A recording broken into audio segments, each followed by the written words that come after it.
하나님의 말씀 구약성경 예레미야 4장 1절로 10절 말씀까지를 읽겠습니다. 여호와께서 이르시되 이스라엘아 네가 돌아오려거든 내게로 돌아오라. 네가 만일 나의 목전에서 가증한 것을 버리고 네가 흔들리지 아니하며 진실과 정의와 공의로 여호와의 삶을 두고 맹세하면 나라들이 나로 말미암아 스스로 복을 빌며 나로 말미암아 자랑하리라. 여호와께서 유다와 예루살렘 사람에게 이같이 이르노라. 너희 묵은 땅을 갈고 가시덤불에 파종하지 말라. 유다인과 예루살렘 주민들아, 너희는 스스로 할례를 행하여 너희 마음 가죽을 베고 나 여호와께 속하라. 그리하지 아니하면 너희 악행으로 말미암아 나의 분노가 불같이 일어나 사르리니 그것을 끌 자가 없으리라. 너희는 유다에 선포하며 예루살렘에 공포하여 이르기를 이 땅에서 나팔을 불라 하며 또 크게 외쳐 이르기를 너희는 모이라 우리가 견고한 성으로 들어가자 하고 시온을 향하여 깃발을 세우라. 도피하라. 지체하지 말라. 내가 북방에서 재난과 큰 멸망을 가져오리라. 사자가 그 수풀에서 올라왔으며 나라들을 멸하는 자가 나아왔으되 내 땅을 황폐하려고 이미 그의 초소를 떠났은즉 내 성읍들이 황폐하여 주민이 없게 되리니 이로 말미암아 너희는 굵은 배를 두르고 애곡하라. 이는 여호와의 맹렬한 노가 아직 너희에게서 돌이키지 아니하였음이라. 여호와의 말씀이니라. 그날의 왕과 지도자들은 낙심할 것이며 제사장들은 놀랄 것이며 선지자들은 깜짝 놀라리라. 내가 이르되 슬프도소이다. 주 여호와여 주께서 진실로 이 백성과 예루살렘을 크게 속이셨나이다. 이르시기를 너희에게 평강이 있으리라 하시더니 칼이 생명에 이르렀나이다. 아멘. 살아계신 하나님의 말씀입니다. 이스라엘 백성과 유다를 이제 향하여서 돌아오라고 촉구하시는 그런 말씀이 본문에 기록이 되어 있습니다. 앞부분에 이스라엘 백성들의 배역처럼 유다 백성도 배반을 했다 이렇게 표현을 하면서 하나님께로 돌아오라 이렇게 이제 표현을 합니다. 오늘 본문 말씀에 돌아올 때 이제 내게로 돌아오라 이렇게 말씀하심으로써 회개하여 돌아갈 때 그 목표는 하나님이시다라는 것을 우리에게 이제 가르쳐 주고 있습니다. 내게로 돌아오라. 우상을 버리고 내게로 돌아오라.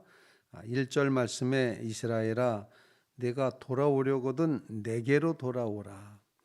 내가 만일 나의 목전에서 가증한 것을 버리고 가증한 것 다 버리라. 이 가증한 것의 의미는 하나님 아닌 것을 하나님처럼 섬겼던 모든 우상 숭배를 표현을 합니다. 우리는 생각하기를 우상 그러면 이렇게 세워놓은 장승이나 뭐 돌이나 이런 것들만 생각을 하는데 사실 그것들이 다 물질 아니겠습니까? 하나님 아닌 물질로 된 다른 것들을 섬기는 모든 것이 다 우상 숭배다라는 것을 우리에게 이제 가르쳐 주고 있습니다. 하나님의 자리에 하나님이 계셔야 될 그곳에 다른 것을 세우는 것, 이것이 정말 아주 하나님 보시기에 가장 싫어하시는 그리고 반드시 심판하시는 그런 죄라는 사실을 기억하면서 우리의 심령이 오직 나 이제 주님께로 돌아갑니다. 아버지께로 돌아갑니다. 하나님께로 돌아갑니다.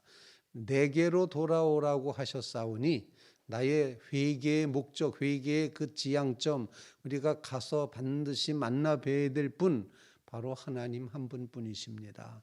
내가 주님께로 돌아갑니다. 이렇게 고백하며 회개하여 돌이키는 이 믿음의 고백이 우리에게 꼭 있게 되기를 간절히 바랍니다. 하나님, 우리로 하여금 하나님께로만 돌아가게 해주시옵소서.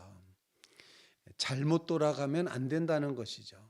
이 우상에게서 돌이켰는데 또 다른 우상에게로 가면 안 된다는 것입니다.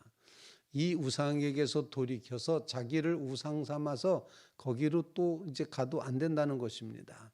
참 하나님께로 돌아와라.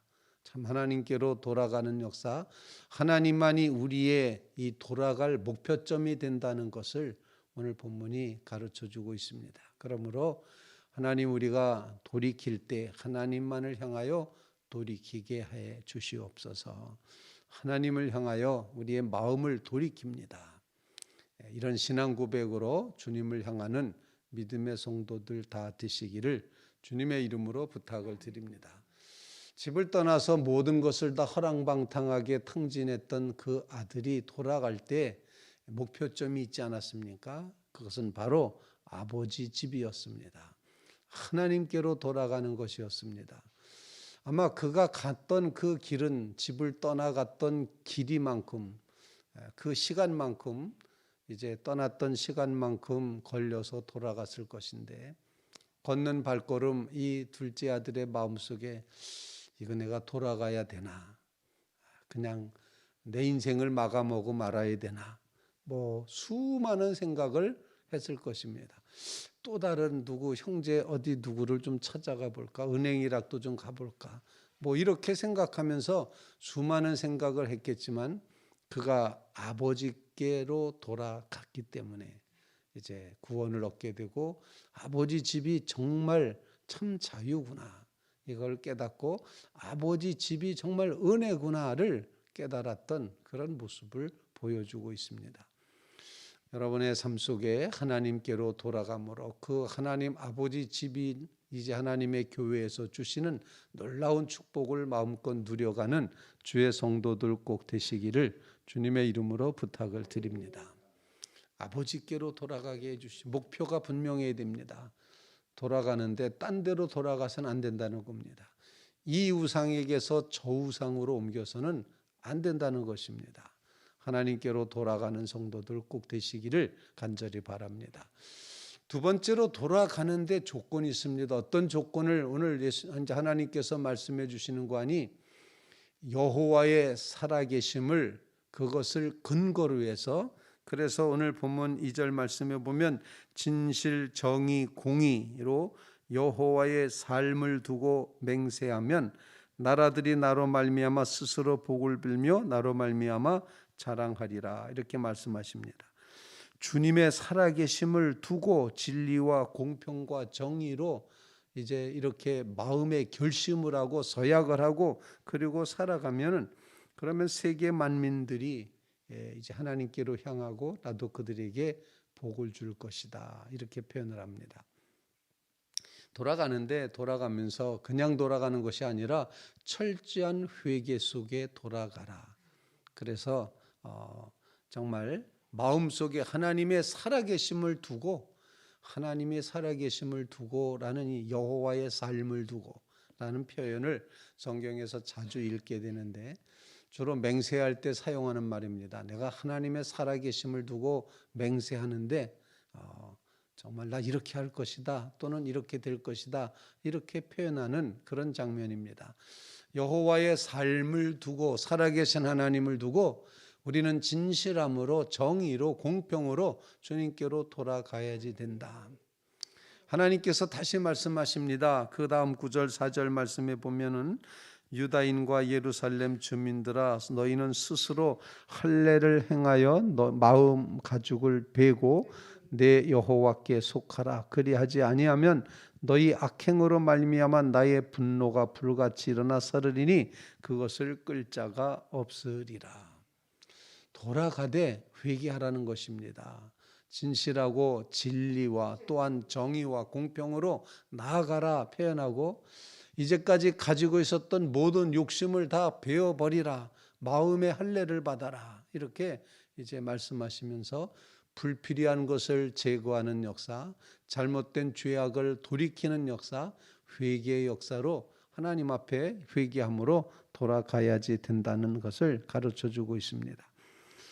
여호와께 속하기 위해서, 살아계신 하나님 앞에 나아가기 위해서 마음의 할례를 받는, 불필요한 모든 것들을 제거해내는, 악행 때문에 하나님의 분노가 불같이 지금 일어나고 있으니 이제 모든 악행을 버리는 회개의 역사, 진정한 돌이킴의 역사가 이루어지게 주시옵소서. 그런 간구를 주님 앞에 올릴 수 있기를 간절히 바랍니다. 세 번째로 오늘 본문 말씀을 통해서 함께 기도하게 되는 것은 하나님이 큰 멸망을 가져오실 준비를 하고 계시다는 겁니다. 심판이 준비되어 있습니다. 너무나도 심판이 급박합니다. 피난 가라고 나팔 불어야 됩니다. 그래서 깃발을 세우고 도피하라, 지체하지 말라. 내가 북방에서 재난과 큰 멸망을 가져오리라. 이렇게 말씀하시면서 사자가 그 수풀에서 올라왔다. 이제 짐승을 잡으려고 튀어나왔다. 이런 표현입니다. 나라들을 멸하는 자가 나왔으되 내 땅을 황폐하려고 이미 그 처소를 떠났다. 이 표현은 다 북방에서 오는 이 표현은 다 바벨론 제국을 말하고 있습니다. 바벨론 제국이 지금 쳐들어오고 있다. 그러니 망하게 될 것이다. 8절 말씀 이로 말미암아 너희는 굵은 배를 두르고 애곡하라. 하나님의 맹렬한 노가 아직도 너희에게서 돌이키지 않았다. 심판의 역사가 이루어집니다. 그런데 하나님의 백성들은 설마 우리가 하나님의 백성인데 설마 하나님이 우리를 치시겠어라고 이렇게 생각을 하다가 결국에는 하나님의 심판이 이르렀을 때 9절 말씀 여호와의 말씀이니라. 그날에 바로 이렇게 심판이 임하는 그날에 왕과 지도자들은 낙심하고 제사장들은 놀랄 것이고 선지자들도 깜짝 놀라리라. 어째 이런 일이라고 이렇게 말하게 될 것이다. 그러면서 10절 말씀 예레미야 자신의 고백을 하고 있습니다. 슬프도소이다. 이제 드디어 눈물의 예언자의 눈물이 이제 보이기 시작을 합니다. 내가 이르되 슬프도소이다. 주 여호와여, 주께서 진실로 이 백성과 예루살렘을 크게 속이셨나이다. 이르시기를 너희에게 평강이 있으리라 하시더니 칼이 생명에 이르렀나이다. 평강이 아니라 칼이 임했습니다. 슬픕니다. 예레미야는 하나님께 왜 속이셨습니까? 이렇게 이제 투정하듯이 말하고 있습니다. 하나님의 심판이 아주 철저하다는 사실을 맹렬한 노, 큰 멸망, 불타는 분노 이런 것이 하나님께서 이제 그 백성을 심판하시는 그런 모습으로 표현이 되고 있고 칼, 평강이 아니라 칼의 심판이 이루어지고 있다는 것입니다. 문제는 이처럼 하나님의 심판이 다가왔을 때 정말 살 길은 하나님께로 돌아가는 겁니다. 거기뿐이 길이 없다는 사실을 우리에게 이제 가르쳐주고 있습니다. 그래서 세 번째로 우리가 기도하는 제목은 나는 아니야, 설마 나는 아닐 거야 라고 하는 이런 잘못된 이제 이런 지레짐작하면서 나는 그래도 택한 백성인데 이만하면 괜찮겠지라고 하는 이 아니한 믿음에서부터 하나님 우리의 믿음이 더 철저하게 하나님의 심판이 이처럼 불같이 맹렬하게 아주 큰 분노같이 우리에게 임하고 있는데 사자가 지금 달려들고 있는데 하나님 우리가 정말 하나님의 보호하심을 경험하기 위해서 주님의 품 안에 파고드는 그런 회개 역사가 이루어지게 주시옵소서. 그런 간구를 주님 앞에 올림으로 하나님의 이제 그 진노와 심판의 칼이 변하여 여호와의 평강이 되게 주시옵소서. 이런 간구를 주님 앞에 올리는 귀한 새벽 되시기를 주님의 이름으로 부탁을 드립니다. 오늘 말씀을 통하여 여호와 하나님께로 돌아가게 해 주시옵소서. 회개하게 하여 주시옵소서. 하나님 그리하여 우리의 삶 속에 칼이 아니라 평강한 삶이 이루어지게 해 주시옵소서. 간절히 간구하며 기도하는 믿음의 성도들 꼭 되시기를 주님의 이름으로 부탁을 드립니다.